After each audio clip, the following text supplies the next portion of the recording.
मैं इस उद्घाटन सत्र को प्रारंभ करने के लिए हमारे बीच में, जैसे मैंने कहा, पूर्व केंद्रीय मंत्री, मानव संसाधन विकास मंत्री रहे, जो हमारे बहुत ही बड़े नेता हैं और बहुत अच्छे विद्वान भी हैं।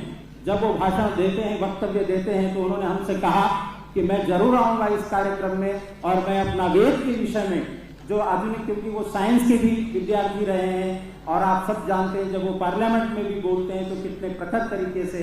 तो मैं प्रास्ताविक भाषण के लिए डॉक्टर सत्यपाल सिंह जी से निवेदन करता हूं कि कृपया आप आए और इस उद्घाटन सत्र को आप विधिवत रूप से इसका उद्घाटन करें। एक बार जोरदार तालियां डॉक्टर सत्यपाल सिंह जी। और कृपया थोड़ा सा समय का ध्यान अवश्य रखें। सभी विद्वद्गणों का हमने आशीर्वचन सुनना है। डॉक्टर सत्यपाल सिंह जी।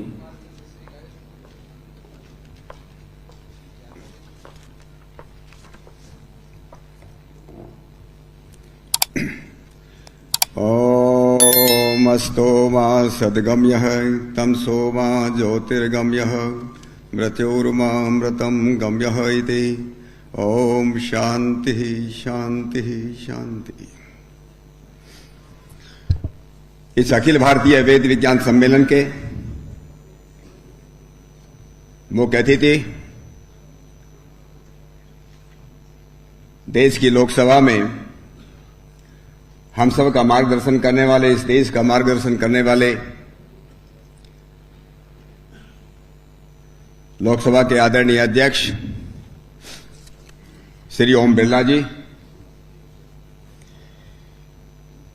आज के कार्यक्रम की अध्यक्षता करने वाले हमारे इस देश के कृषि और कृषक कल्याण मंत्री आदरणीय श्री नरेंद्र सिंह तोमर जी, मैं उनका सबसे पहले इसलिए भी धन्यवाद देता हूं कि इतना सुंदर सभागार उन्होंने दिया है। तो नरेंद्र सिंह तोमर जी बड़े पुण्य के भागी बनेंगे कि आपने वेद विज्ञान के लिए सभागार दिया है, तो वर्षों तक इतिहास आपको याद रखेगा।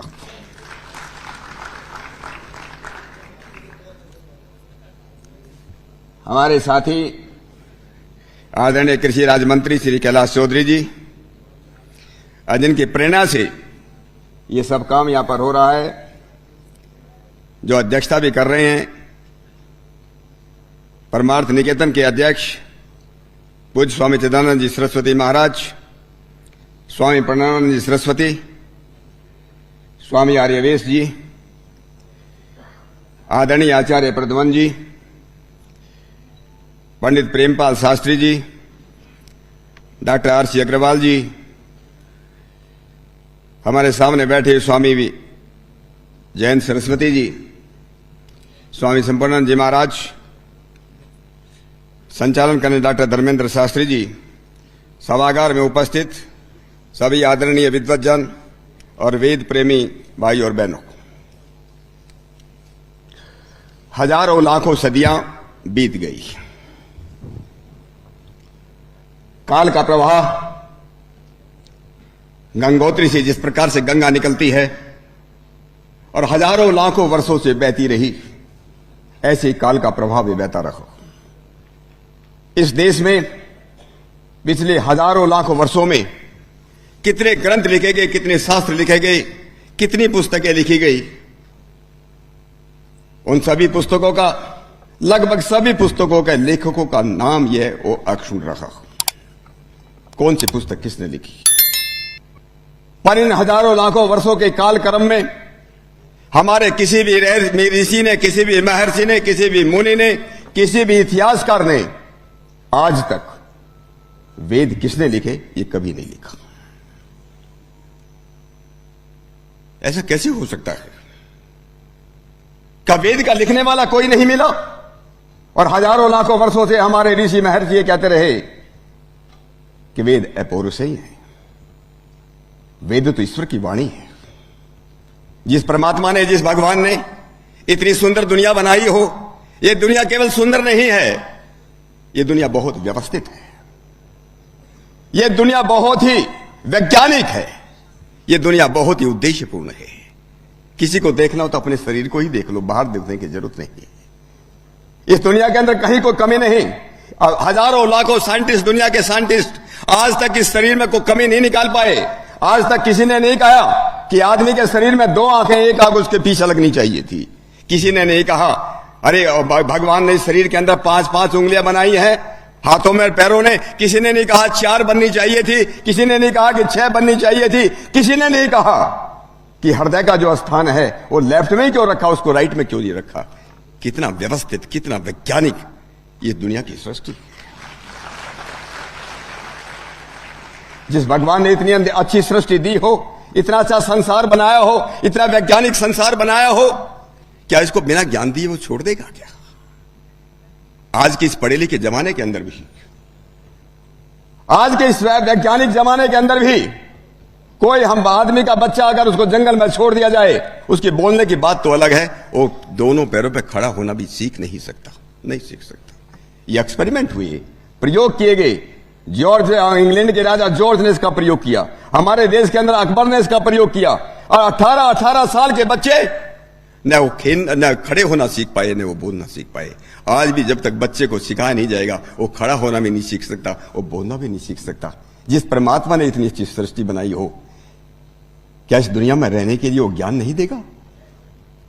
उस ज्ञान का नाम, उस प्राकृतिक ज्ञान का नाम, उस देवी ज्ञान का नाम, उस देवी वाणी का नाम, उसी को हम वेद कहते हैं।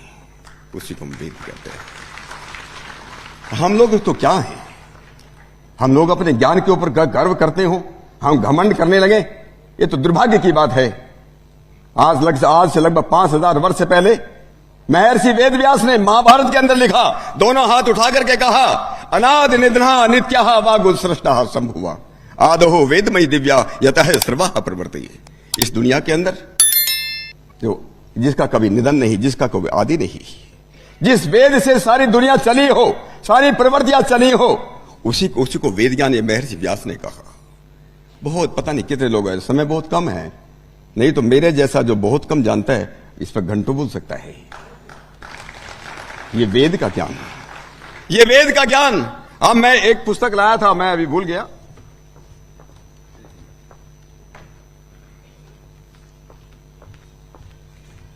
लोग कहते हैं कि वेद में विज्ञान ढूंढना है। वेद का एक एक अक्षर, एक एक शब्द, एक एक वाक्य, एक एक मंत्र विज्ञान से भरा है, विज्ञान से भरा है। और इसलिए वेदों को छोड़ करके जितने भी दुनिया के अंदर जितनी भी पुस्तकें लिखी गई, जितने भी शास्त्र लिखे गए, उनमें कहीं ना कोई मिलावट ही, लेकिन वेदों के अंदर कोई कर नहीं पाया, आज तक कोई कर नहीं पाया। अगर एक अक्षर का भी कोई मिलावट कर देगा, उसको मालूम चल जाता है कि अलग अलग प्रकार से, जिस प्रकार से वेदों के पाठ होते, वो मालूम चल जाता है। आइंस्टीन ने आज से लगभग 100 वर्ष पहले, दुनिया का इतना बड़ा वैज्ञानिक आइंस्टीन, उससे पूछा गया, अगर किसी तथ्य का यह पता करना हो वैज्ञानिक है या नहीं, इसका कसौटी क्या है, उन्होंने 3 कसौटियां बताई। आज से लगभग 20 वर्ष पहले मैंने एक लेख लिखा था कि विज्ञान की कसौटियां क्या हैं। यह मैं नहीं कह रहा हूं, दुनिया का सबसे बड़ा प्रसिद्ध वैज्ञानिक आइंस्टीन कहता है। वो कहता है उसके अंदर 3 बातें होना बहुत जरूरी है। नंबर 1, उसकी सिंप्लिसिटी, अंग्रेजी में बोलता है सिंप्लिसिटी। सिंप्लिसिटी का मतलब सरलता होनी चाहिए। सरलता के 2 पहलू हैं। एक सरलता का पहलू यह है, छोटी से छोटी चीज से लेकर बड़ी से बड़ी चीज तक जो एक्सप्लेन कर सके, जो इंटरप्रेट कर सकते, वो सिंप्लिसिटी है। दूसरा उन्होंने कहा वो हार्मनी होना चाहिए, एक बात दूसरे से जुड़ना चाहिए। इस दुनिया के अंदर जो हार्मनी नजर आती है, जो तारतम्य नजर आता है, अरे पृथ्वी से लेकर के ग्रहों तक, चंद्रमा तक, ये जितने विशाल ग्रह जो चल रहे हैं, ये जिसको हम आकाश गंगा कहते हैं। हम लोग जो है खेल खेलते हैं, हमारे बच्चे खेल खेलते हैं, वॉलीबॉल खेलते हैं, हम लोग जो फुटबॉल खेलते हैं। एक फुटबॉल के गेम में जो है 22 खिलाड़ी काम करते हैं, 22, 11-11 की टीम होती है। एक फुटबॉल जो है उस कोर्ट से बाहर कई बार निकल जाती है, लेकिन जिस ब्रह्मांड के अंदर, जिस कोर्ट के अंदर लाखों करोड़ नहीं अरबों बाल घूम रही हो, अरबों गेंद घूम रही हो, आज तक एक भी बाहर नहीं निकली हो। क्या विशाल विज्ञान के लिए बड़ा किया। तो आइंस्टीन ने कहा हार्मनी है। वेदों के अंदर जन्म से लेकर के मृत्यु पर्यंत सब बातों के अंदर हार्मनी नजर आती है, तारतम्य नजर आता है, सिंप्लिसिटी नजर आती है। एक भी विषय नहीं ऐसा नहीं वेद के अंदर जो बेकार हो, एक भी विषय ऐसा नहीं जहां जिसकी कमी हो। और तीसरा, आइंस्टीन ने कहा उसके अंदर ब्रिलियंस होना चाहिए, वो प्रकाश देने वाला होना चाहिए। इसलिए हमारे लाखों हमारे विज्ञान जो ऋषि मुनियों ने कहा, वेद तो स्वतः प्रमाण है, वेद तो ऐसी पारसमणि है जिसके प्रकाश में देखना पाए। जैसे सूर्य के प्रकाश में आप सब कुछ देख सकते हैं, अंधेरा सब कुछ दूर हो जाता है, वेद का प्रकाश ऐसा ही है मित्रों। इसलिए इन कसौटियों पर भी वेद जो खरा उतरता है कि वेद पूर्ण रूप से वैज्ञानिक है। इसलिए मैं एक बात जरूर कहना चाहता हूं, वेदों में विज्ञान है। मैं ये पुस्तक लेकर के आया हूं, ये प्राचीन विमान कला का शोध, ये 1907 में लिखी गई। ये किसने लिखी? पंडित शिवकर बापूजी तलपदे, जिसने 1895 में 1895 में बॉम्बे के चौपाटी पर एक प्लेन वायु विमान बनाकर के उड़ाया। ये पुस्तक पढ़ने लायक है। वो क्या कहते हैं? वो अपने को महर्षि दयानंद का शिष्य कहते हैं। बेंगलोर के पंडित सुब्राय शास्त्री, जिनको पूरा का पूरा विमान शास्त्र कंठस्थ था, उन्होंने कहा ये पूरा का पूरा विमान जो बना रहा हूं मैं वेद विज्ञान के आधार पर बना रहा हूं। वेदों के अंदर जो मैंने पढ़ा है, वेद विज्ञान के अंदर जो है उसके ऊपर मैं सब बना रहा हूं। जो पढ़ना चाहिए लोगों को कि प्राचीन भारत के अंदर, इसलिए सबसे पहले आधुनिक काल के अंदर महर्षि दयानंद सरस्वती ने ऋग्वेद भाष्य भूमिका लिखी। ऋग्वेद आदि भाष्य भूमिका उन्होंने बहुत लिखा कि वेदों के अंदर सब विज्ञान भरा पड़ा है। उसमें नक्षत्र विद्या है, उसमें गणित है, विमान बनाने की कला है, उसमें नौका है। लेकिन पढ़ने की जरूरत है। आप वेद को ऐसे समझ नहीं सकते।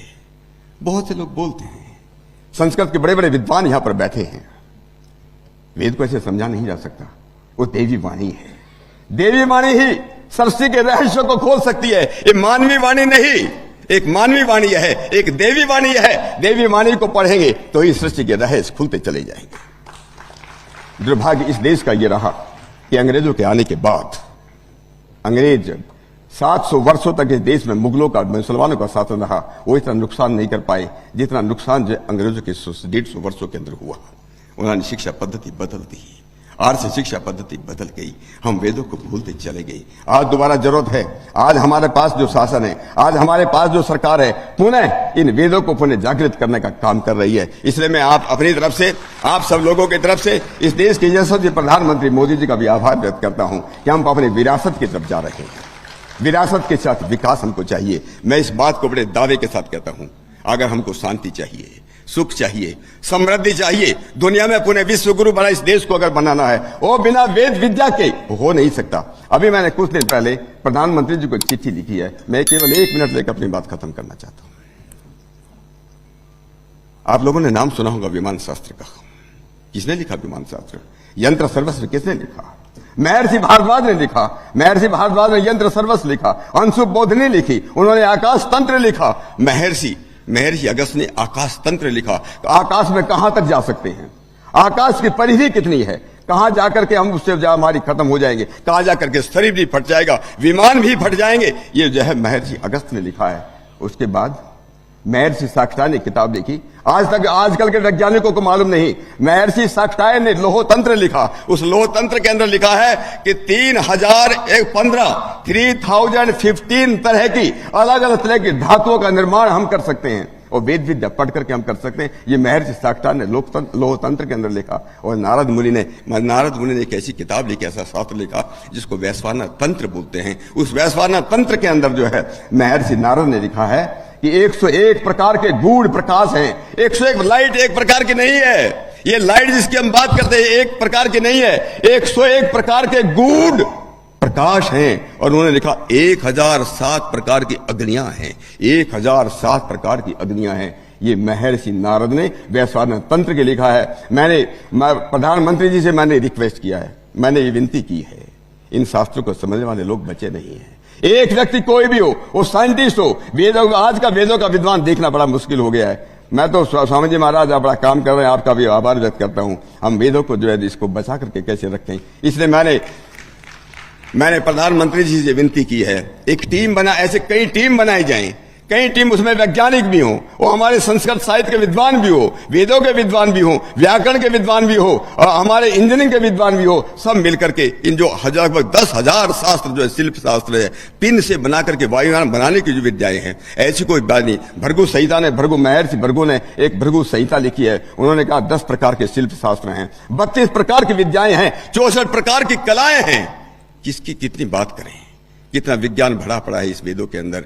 आओ इस अखिल भारतीय वेद विज्ञान सम्मेलन के बाहर हम लोग ये शुरुआत करें कि हम वेद पढ़ें, वेद पढ़ाएं, वेदों का प्रचार और प्रसार करें। जो वेदों की जितनी बात करेगा उतना ही उसको पुण्य मिलने वाला है। आप सब लोग पुण्य के भागी हैं। आज इस वेद विज्ञान सम्मेलन में आप लोग आए हो। जब तक इस देश के अंदर वेदों का प्रचार और प्रसार चलता रहा, तब तक ये दुनिया में विश्व गुरु रहा। पुनः अगर इस देश को विश्व गुरु बनाना है तो फिर से वेदों का प्रचार और प्रसार शुरू करना ही होगा। तो बहुत बहुत धन्यवाद, सबको नमस्ते।